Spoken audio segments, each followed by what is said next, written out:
like to call the meeting to order. Mrs. Burns, roll call, please. Mr. Sullivan? Present. Mrs. Hallenbeck? Present. Mr. Allen? Present. Mrs. Brocious? Here. Mrs. Lafferty? Here. Mrs. Marshall? Here. Mr. Rodriguez? Here. Mr. Sport? Ms. Walbeezer? Here. We have a quorum. Thank you. Please rise for the Pledge of Allegiance.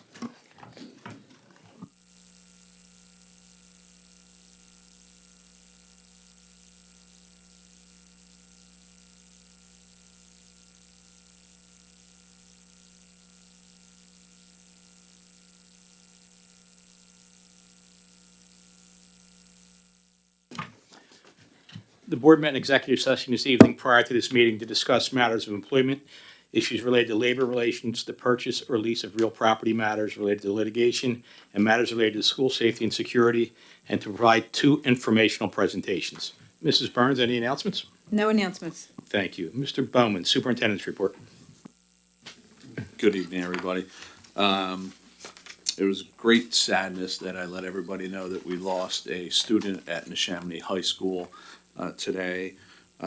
Ryan Duffy, a senior at Neshaminy High School, passed away after a brief illness. Our thoughts and prayers are with the Duffy family at this time, and I would please ask that you join me in a moment of silence.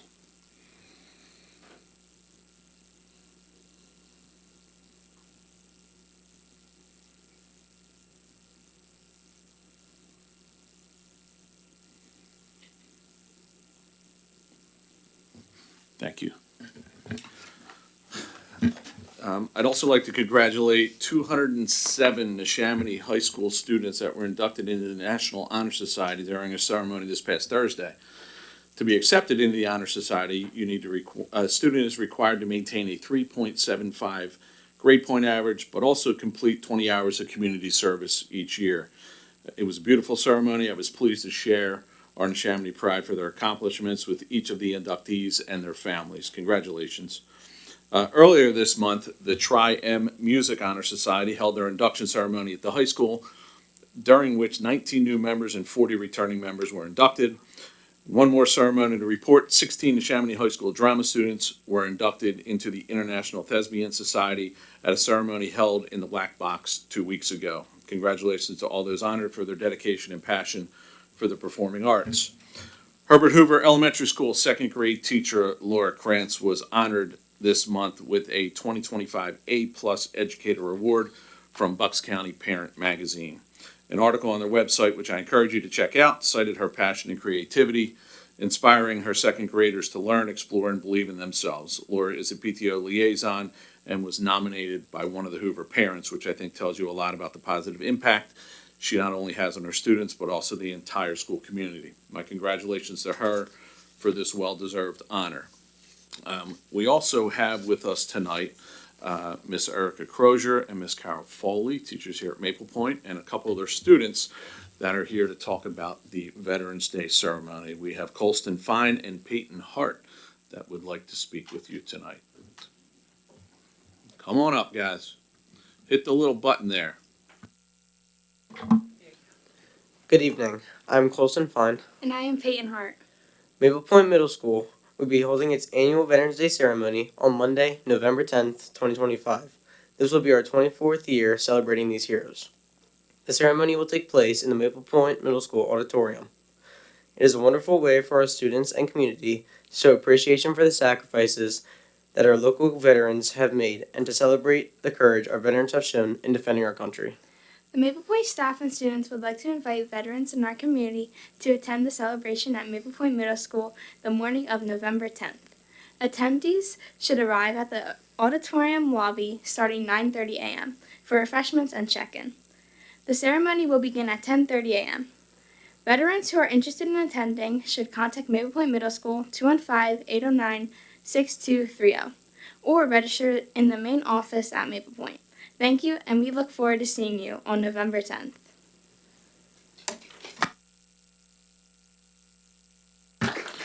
Thank you very much. It is an absolutely awesome event year after year. Our staff members, our students do a tremendous job honoring our veterans. I would encourage any board member that's able to make it that day to please come. It is really a great event. So thank you for everything you do, and thank you for being here with us this evening. Mr. Sullivan, that's all I have. Thank you, Mr. Bowman. Mrs. Burns, any sign-ups for public comment? There were no signups. Okay.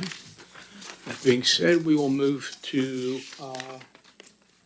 section 2. Mrs. Hollenbeck. Thank you, Mr. Sullivan.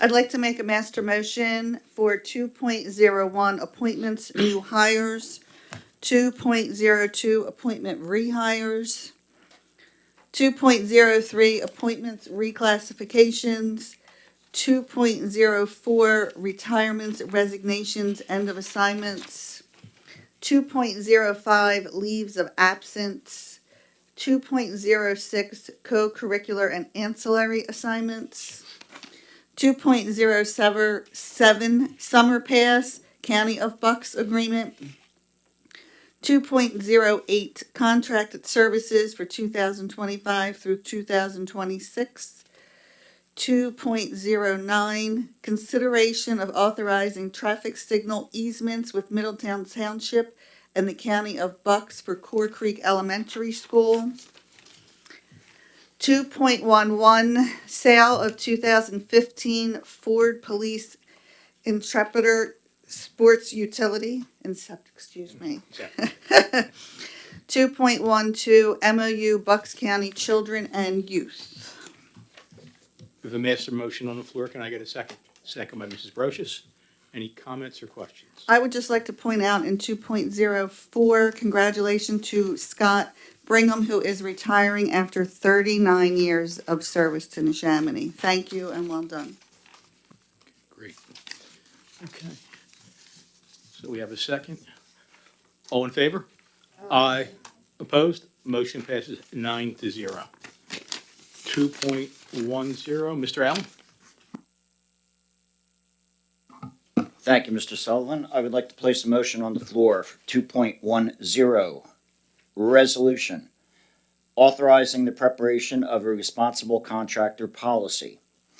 Whereas the Neshaminy School District recognizes the need to ensure that public works projects are performed by qualified contractors within the boundaries of the district, and whereas ensuring construction and protecting taxpayer investments requires qualifications beyond simply selecting the lowest bidder, and whereas a responsible contractor policy would establish objective criteria to pre-qualify bidders for experience, training, and compliance records for district contracts.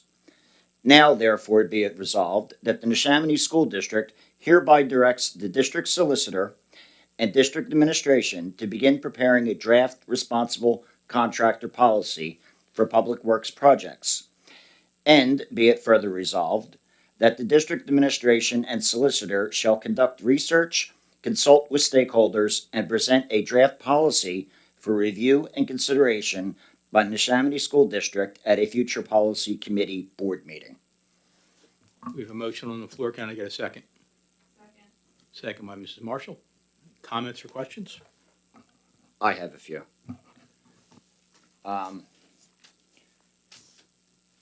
I think this begs the question why, at this point, since we have gone through so many construction projects already, are we coming to this? I think the reason is twofold. One, it doesn't imply that any of our contractors were unqualified or did shoddy work in any way, shape, or form. I think the district has been fortunate over the past 12 years that I've been involved with our renovations, upgrades, and major construction projects, that we've had members on the board who were well-versed in mechanical arts and trades. And, you know, we could sit down as a facility and inform the other board members who we thought were contractors we wanted to work with, who we felt confident and comfortable with. So that's one point, because I believe, you know, one thing that may not always be the case. And I think this kind of ensures down the road that we're still working with contractors that we like and that we think are, you know, can do our projects for us. The other reason is keeping in mind that we're an educational entity. And this throws back to the work that I do, and Mr. Rodriguez and Mr. Sporny at a time, over at the tech school, committed to the next generations of craftsmen and tradesmen. And part of what we're looking for in a major contractor, a large contractor, is their commitment to their employees and the employees' education and future generation, coming on board working for them, that they're investing in their training and education. So I think that kind of plays well with us, and that's what we look for to make lifelong learners. That falls right into our motto. That said, I also believe it needs to go to policy. It needs to be rigorously looked over, because the one thing we don't want to do is we don't want to exclude anybody because maybe they're a one or two man operation, because that's all he needs. He's certainly not going to have a huge training schedule or anything like that. But again, I think that's why we need to put this in place. We need to throw it to committee and bring all those concerns up at committee and work them out and come up with a good policy that will serve the district down the road. Those are my thoughts towards it.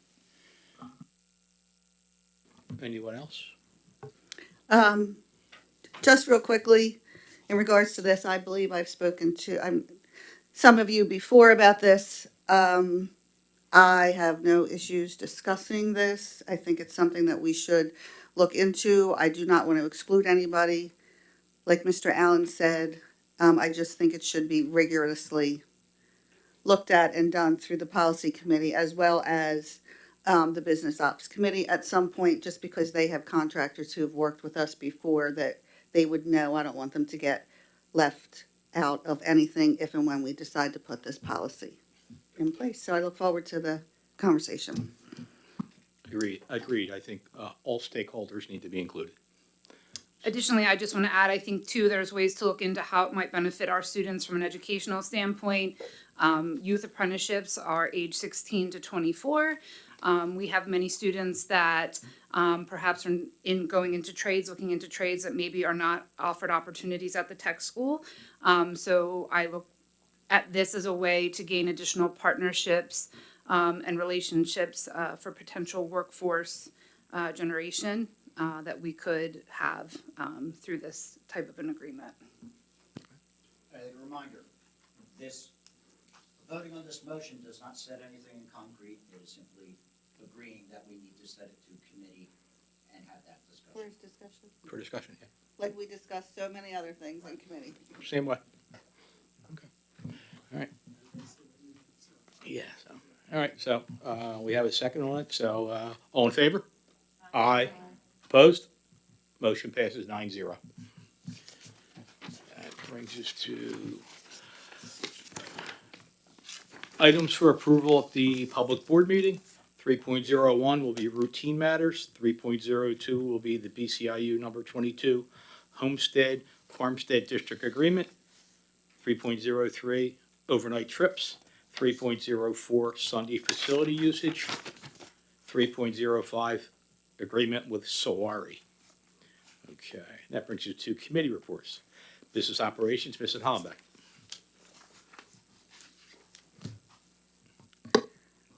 Thank you, Mr. Sullivan. Our next business operations meeting is Wednesday, November 19th at 6:30 in this room. I do not have an agenda yet as to what will be on it, so more information to follow. Thank you. Mr. Rodriguez, educational development. We did meet recently, and our next meeting will be Tuesday, November 18th at 6:30 p.m. I will have a more detailed information on our next board meeting. Policy, Mrs. Lafferty. Well, based on motion 2.10, if you consider yourself a stakeholder in this conversation, the Thursday, October 23rd meeting, policy committee meeting at 6:30 in this room, I would highly encourage you to attend that meeting. Thank you. IU Board, Ms. Wolbeser. The next meeting is next Tuesday, October 21st, so I don't have any updates until then. Thank you. Neshaminy Education Foundation, Mr. Smore.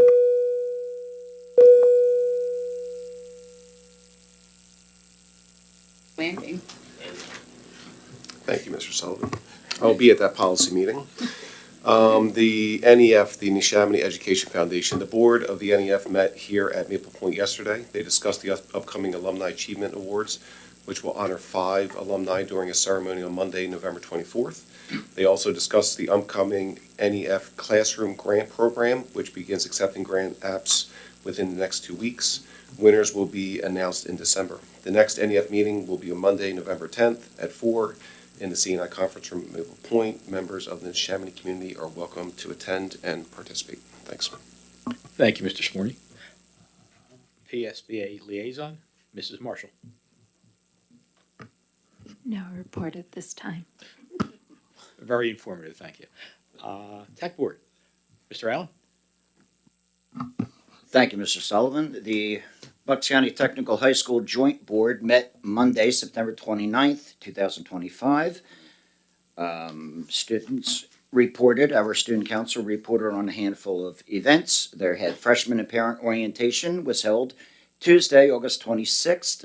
Was well attended. That was for the 9th grade class to get familiar with the school and the parents to get familiar with what should be expected in the upcoming year. Back to school night was held Thursday, September 25th from 6 till 8. I also understand that was very well attended. That was when parents come and actually get to walk through and see what their kids are doing in the classrooms and what's available, what facilities are over there. As to our actual meeting, I am with mixed emotions here, but I have to report that we accepted Mr. DeGeorge's retirement. He's been with us for a number of years over there. He moved in after Dr. Paskey retired. I thought we would have more time with him. He and his wife have other plans. I think his wife had more to do with that than he did, maybe. But the board did accept his retirement, and we also began our process of finding his replacement. And just last evening, we held the first round of interviews, and they went very well. And that is all I have to report from the tech board. Thank you, Mr. Allen. I'm all choked up. So, okay. That brings us to the second public comment period. Anyone dying to come up to the podium? No? Okay, all right. Any future topics? Any board comment? I have board comment. Okay. I just want to send my condolences out again to the Duffy family. It is truly tragic to hear about that news. So, again, condolences.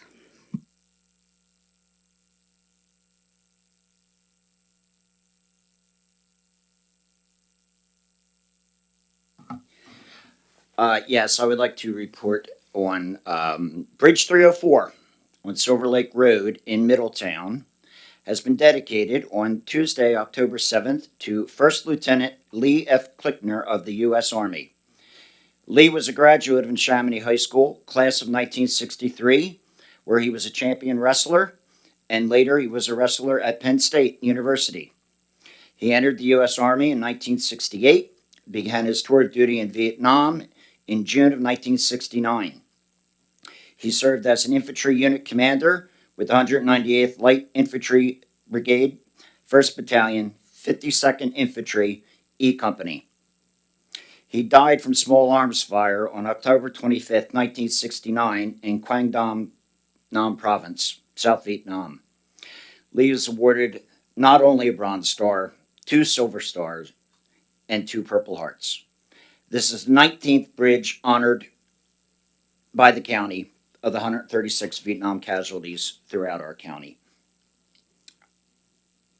I understand Lee was very well loved and remembered well. Had a lot of family comments and a lot of friends' comments, and he was a.